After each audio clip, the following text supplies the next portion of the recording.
Struggling with slow Wi-Fi or constant interference? Wondering why your connection keeps dropping? It's not just your router's fault. It could be your Wi-Fi band or channel. In this video, we'll reveal the secrets behind 2.4 GHz versus 5 GHz, how to avoid channel overlap, and how to choose the best Wi-Fi settings for lightning-fast speeds and rock-solid connections. Don't miss out on the chance to level up your network. Your devices will thank you.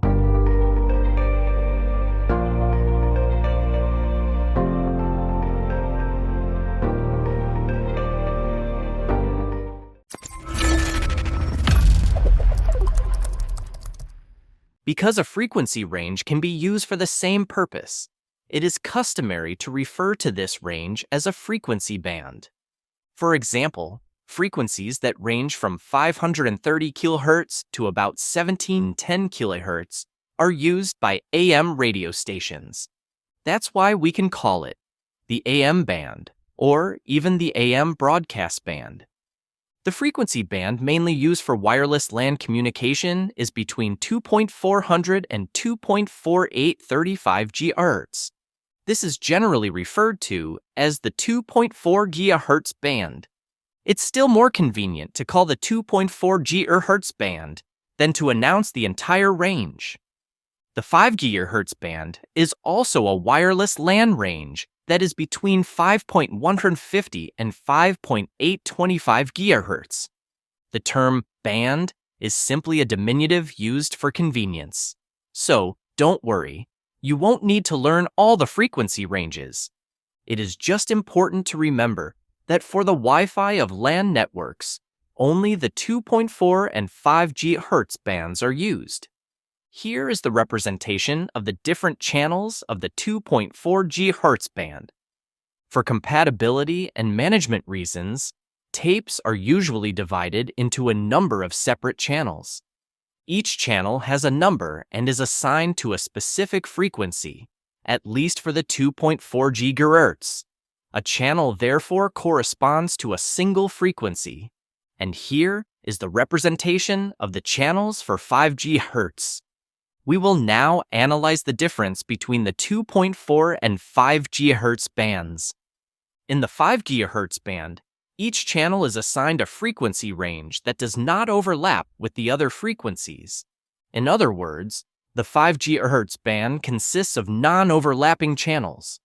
This is not the case for the 2.4 GHz band. On it, each of its channels is so wide that it cannot avoid overlapping. If you look closely, each channel covers a frequency range that is assigned to 4 consecutive neighbors. On the representation, we can clearly see the spacing of the channels in relation to the width of these signals. The only way to avoid any overlap between channels would be to configure the APs so that they only use channels 1, 6, and 11. And this, even if there are a total of 14 channels.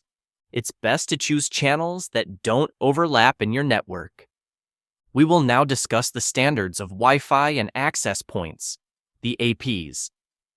A 5 GHz cordless phone can only communicate with a Wi-Fi access point, which is compatible on channels in the same band. That is to say, also 5 GHz.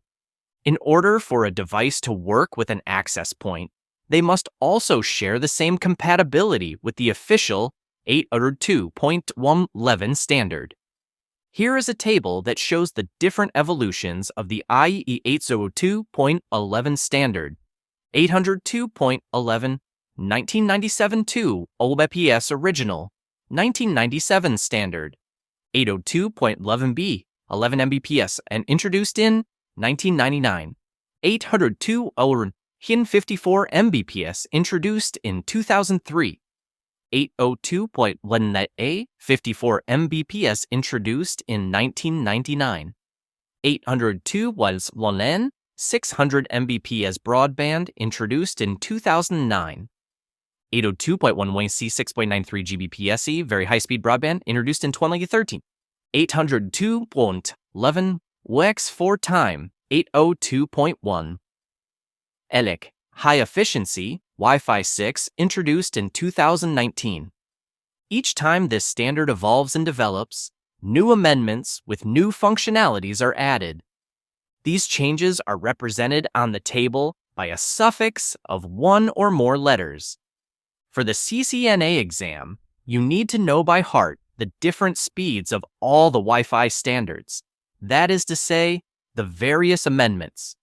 The CCNP goes even further in terms of speeds and the different coding schemes. Wi-Fi devices and access points can be compatible with the different versions of the 802.11 standard, as long as the devices agree to use the same amendment. So for a device that can work on both bands, one might ask, how does it decide which band to use? Well, generally, access points can operate on two bands simultaneously to support all the clients that would be present on each band. The band used to connect to an AP is chosen based on the operating system, the Wi-Fi adapter driver, and many other internal configurations.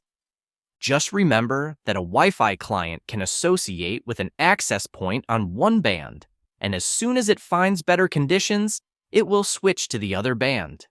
Cisco access points have two radios to support both BSS on a 2.4 GHz channel and other BSSs on a 5 GHz channel simultaneously. Radios are a collection of transmitters and receivers. Some models even have two 5 GHz radios that can be configured to run the BSS of two different channels at the same time. This makes it possible to offer wireless coverage with a greater number of users who are located in the same neighborhood. On Cisco's Wi-Fi architectures, the assignment of the right channel on access points is done automatically and dynamically, which makes the task plus easy. Wi-Fi architecture is part of the next chapter of the course. On the other hand, dynamic attributions are dealt with in the CCNP courses. On our good old home internet routers, whether Free, Bouygues, or Orange in France, you will notice that the 2.4 and 5 GHz bands are available. It is important to know that in a completely open space, radio frequency signals will propagate further with the 2.4 band than on a 5 GHz band. And in a space partitioned by walls or with the presence of objects, well, the 2.4 GHz band penetrated walls more easily than the 5 GHz band. On the other hand, as we have seen previously, due to its overlap, the 2.4 GHz band is likely to be more congested. And yes, don't forget that only 3 channels with no overlap are available in 2.4 GHz. Channels 1, 6, and 11, which means that it increases the chances that your neighbor will use the same channels as you. On the other hand, with the 5 GHz band, which has many more available channels, which makes them less congested and therefore less interference. To close the course, here are the terms and abbreviations to know. Access Point, AP, Basic Service Set, BSS, Basic Service Set Identifier, BSSID, Distribution System, DS, Extended Service Set, ESS, Independent Basic Service Set, IBSS, Service Set Identifier, SSID, Station, STA, Workgroup Bridge, WGB.